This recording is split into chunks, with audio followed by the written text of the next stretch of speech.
of a patent is a considerably complex thing, and then also there's always a question of the validity of the patent. So you've got multiple levels, claim construction.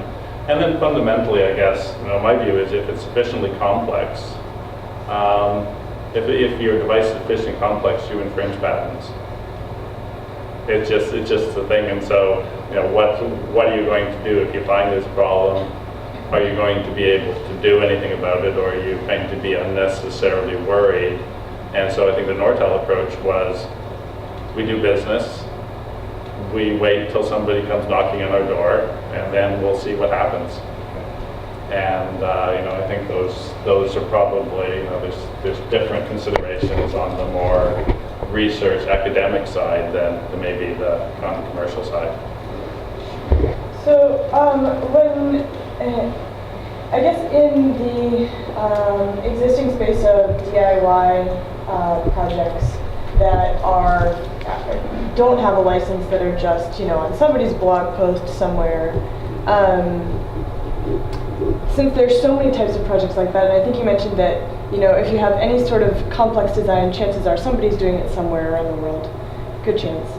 So how would you speak to that in terms of intellectual property cleanliness? Because if it looks similar to something that already exists but doesn't have a license, but it's slightly different, or I guess the question is, how are those projects valid? Like, would you be infringing on that intellectual property even though it's just on public space?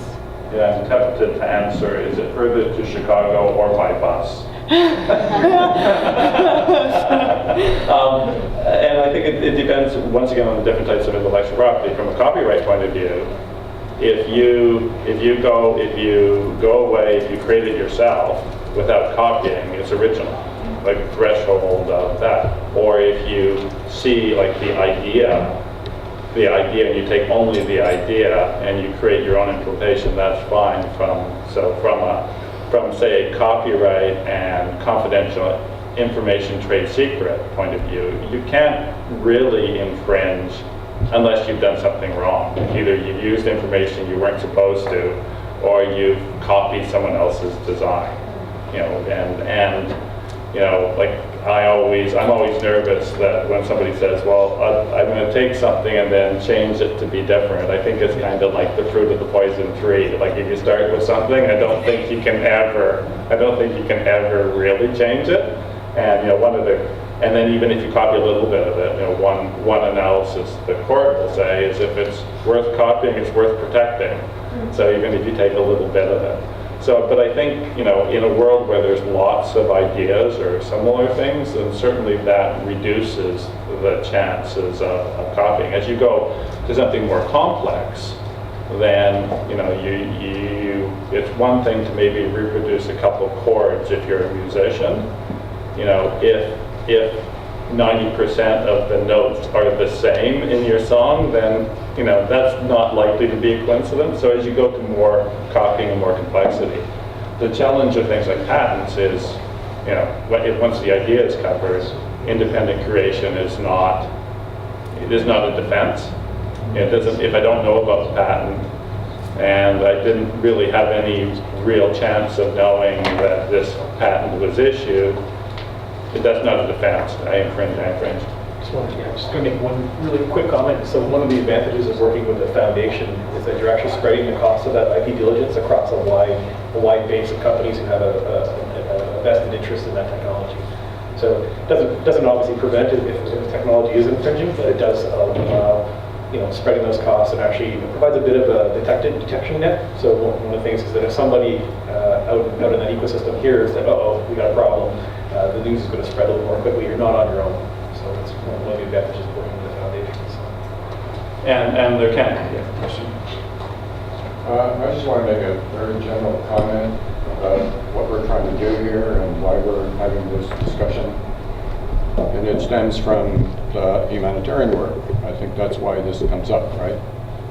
So what was the original idea of having an open source license with IEEE and its humanitarian work?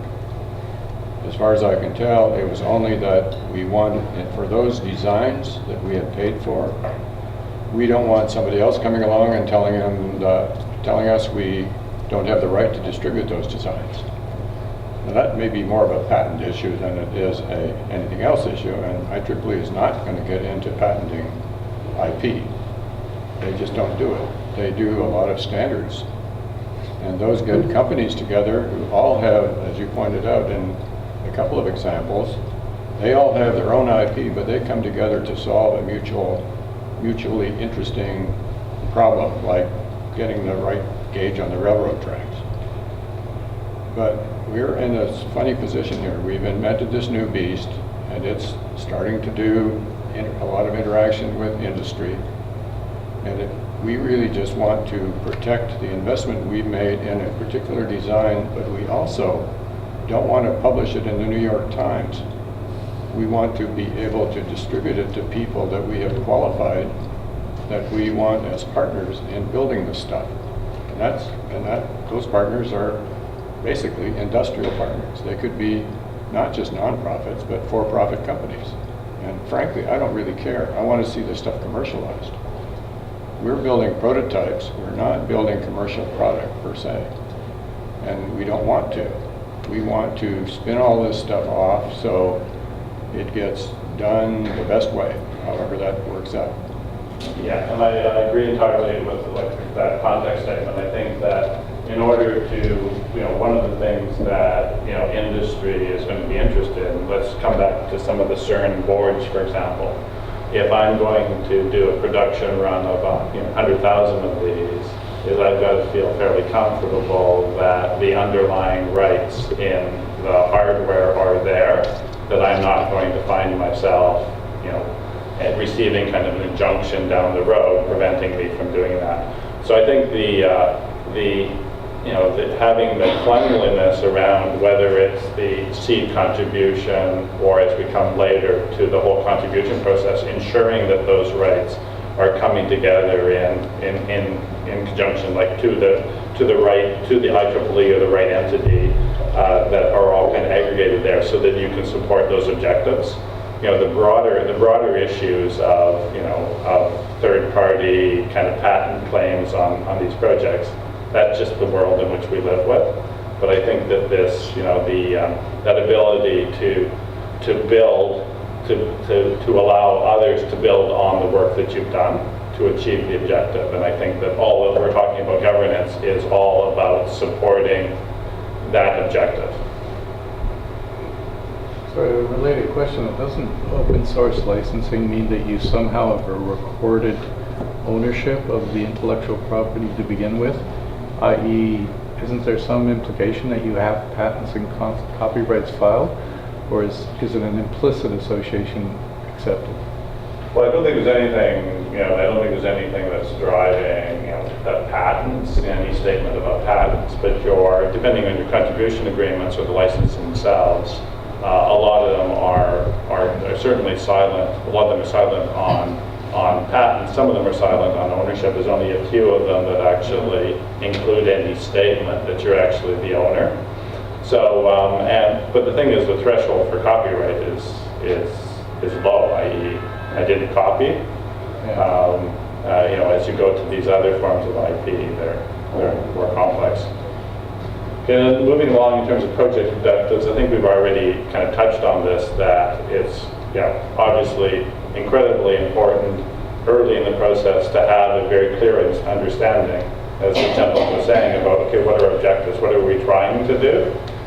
What do we see to be the benefit we're bringing? What are the target communities? How are we going to engage, other contributors to the project? How are we going to get this out used? How are we going to drive, for example, the open source headlamp? How do we, where do we see the users being? Like, what's our plan to kind of get there? Because I think once you have clarity around project objectives, a lot of the other things fall into place. Okay, license selection. I'll talk about that. Yeah.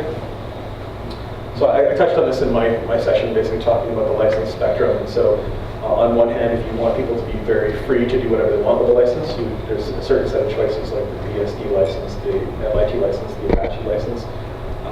We talked a little bit about patents and one thing that's interesting is that the Apache license actually does have patent language that basically says that not only do you have a copyright license to the source code, but you also get a patent license. Same thing with the Eclipse Public License. So the Eclipse Public License and Mozilla Public License are those soft copyleft licenses. What that means in practical terms is that you can take that software, build something upon it, and that's just fine. You can have the finished product under whatever license you choose, even a commercial license. The harder copyleft licenses, like the GPL or AGPL, are a little bit more restrictive. They say that if you build a derivative work and you distribute that derivative work, that your derivative work is actually licensed under the GPL or AGPL, whether you like it or not. So it's good to think about what your goals are. If your goals are commercialization, then you're probably going to go either in the middle or even to the permissive licenses like the BSD, MIT, and Apache license. The other thing I'll mention just briefly, and this is something worth thinking about, is license compatibility. So you want to think about who's going to be using this technology. So if you know that you've got a particular ecosystem out there with particular types of licenses, commercial and otherwise, you want to actually think a little bit about license compatibility. So certain open source licenses are actually not compatible with each other. So the very famous one, of course, is GPL and the Eclipse Public License. So you can't actually have them clauses for both licenses be true at the same time. And so often what you need to do is sort of figure out, okay, I'm going to, my software that I'm running is GPL license. I want to pick up something that's Eclipse Public License. They're not compatible, but because I wrote the GPL software, I can do an exception and it'll allow me to pick up that GPL component. So I'm not going to go too much into those details, but license compatibility is something you want to think about. So basically, the essence is you got to think, what do you want to do? Do you want it as widely adopted as possible, or are you interested in using a license as a tool to try to compel people to give changes back? For what it's worth, I've been working in open source since the 90s.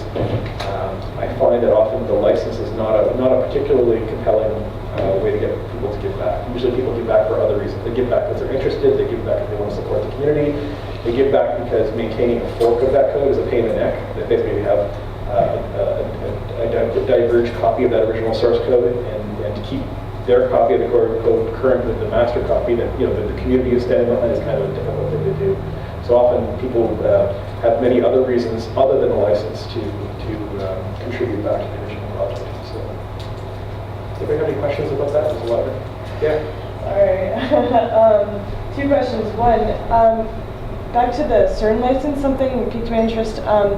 There were 50 plus projects on license version 1.0 and 7 on the new one. What happens when a license changes? Do the projects have the option to move to a new license? So I'll talk about the software side and then I'll pass it to Miriam. So on the software side, often what happens is there's actually language in the licenses saying that if a new version of the license comes out, that people who have given their permission to license their contribution under that license agree that any future version of the license is okay. And so you don't have to go back and ask for permission to say, we're changing from, for instance, the Eclipse Public License version 1 to Eclipse Public License version 2. It's assumed that you've given permission for that evolution. That's not always the case, though. Sometimes you actually have to go back and ask for permission, or if there's an entity which consolidates copyright, then basically that entity can say, okay, well, because we hold copyright for that software, we can change the license. So, Miriam, maybe you want to talk about, from a hardware perspective, probably similar. From the hardware perspective, it's basically the same. I mean, you can keep your project under the previous license. There is nothing that forces you to move to another license, and there is slight differences between version 1.1 and 1.2 of the CERN OHL, but that doesn't make them incompatible. Unlike, for instance, GPL2 and GPL3, but you're free to upgrade to a new license for a new version of your project if you wish to do so. And it's exactly the same way as for open source software. That means that you would have so you'd have a version of your design license under one version of the license and the new version under the other. Okay. But there's nothing wrong with that. Yeah, I just want to go backwards again and make a correction to something I said a minute ago, and that was that I didn't care where this stuff got built. I do care. We're very much encouraging that assembly factories be built in country of the countries that we're trying to help, in the areas we're trying to help, because that's a big jobs creation program, and I just don't want to, plus it's a lot more convenient if your supply chain is in country and not in China, where it always is. And I don't want to see just a huge business established when everybody has to buy everything from some very far away place. So we have a limited capacity to direct our own intellectual contributions to these efforts. We don't have an infinite number of people to do it, so we're being very selective who we deal with. So we're going to line up partners and try and deal with them to get the supply problems solved in country if possible. Yeah, and I think that in terms of, one aspect of the local is, and the headlamp is an example, right, is if you actually have designed it in a way that also kind of facilitates the use of local material, you create a particular advantage. Like on the other hand, it's pretty difficult to envision, these complex boards for CERN being kind of manufactured in, I don't know, choosing a country, randomly. You need a certain level of infrastructure. So it depends what types of projects you're dealing with. But I certainly understand the focus on, that's part of the humanitarian objective is to, simultaneously address needs and also create economic opportunities. And I think it goes back to, the slides, your slide you had on the IEEE objectives. That was part of it. This is, I think, probably a follow-on on some of the stuff we talked about. That's intellectual property issues. We've actually talked a lot about intellectual property so far, but this is fundamentally the issues about models. And some organizations, and I think the work around Linux kernel is an example of, there really isn't a lot of, I don't know if there's really any process managing contributions. People contribute to the Linux kernel, and presumably they've given some type of implied license and retained the rights, but it all kind of works. Where it gets difficult is enforcement, for example, is who can actually enforce. Can anyone bring an action if they've contributed code in the kernel? So on the other hand, there are organizations that take kind of a more traditional, kind of centralized approach to either ownership or licenses. And so, for example, I think Eclipse is very disciplined about if you're going to be a contributor to an Eclipse project, there is a process you go by, there are agreements you need to accept. And then in addition, that also goes to, in addition to intellectual property, it's just what's the process around code review and kind of code commitments and what's the whole structure. So I think there's a range on intellectual property models from, as I said, these fairly loose, more organic models through to the more structured. And they have, certainly, the organic ones are easier in the sense of they don't require much, but they introduce all kinds of complexity when it comes to like ownership, enforcement, kind of structure. And there are often other collateral issues that come from that choice. Contributors and contributors and contribution agreements. That's really then the related issue is if you're going to have a project out there, you're going to have people contributing to it. What form of agreement? What's your process around contributions? And this is one I think one of my questions for Miriam is how CERN tackled the contribution agreement, and I think that's something that you're still kind of looking at, because I guess given how the open hardware license evolved, it started more as an internal project, but Andrew, do you want to talk a bit about contribution agreements? I'll just comment briefly. So I mean, as probably people picked up from the discussion here today, is that just coming to grips with all the various aspects of intellectual property management can be a bit onerous for any individual or organization. So one of the advantages of working with a not-for-profit foundation who has staff with expertise in this area is that the individuals who are contributing to that project do not need to have that expertise. That there is help, there is support, and there's part of the governance, part of the development process and IP policies of this organization is that it helps keep people well guided to doing something that doesn't leave the technology, that project, to be encumbered. So that's certainly, the case that we found with Eclipse Technology. There's 270 odd different projects that we host. And the reason why it's a good thing is that for people who want to adopt that technology, and we do want the technology to be adopted as widely as possible, having that information in one central place, in a lot of cases, people look at it and say, well, this is good enough for Oracle and Intel and IBM and Google, that it's good enough for me. So basically, they trust the work that the foundation has done, and it lowers the friction, and lowers the barrier to adopting those technologies. So that's certainly my experience on the software side. Miriam, if you wanted to build on it for hardware and software. Andrew, why don't you continue on the next slide? It's Sure. the infrastructure.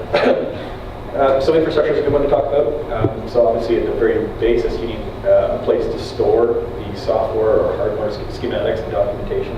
It's like a code repository. I talked a little bit earlier about GitHub and how they provide really great infrastructure. What's interesting, I didn't comment earlier, is that while GitHub is based on open source technology, the Git version control system, GitHub itself is actually a proprietary company. It's a proprietary for-profit company.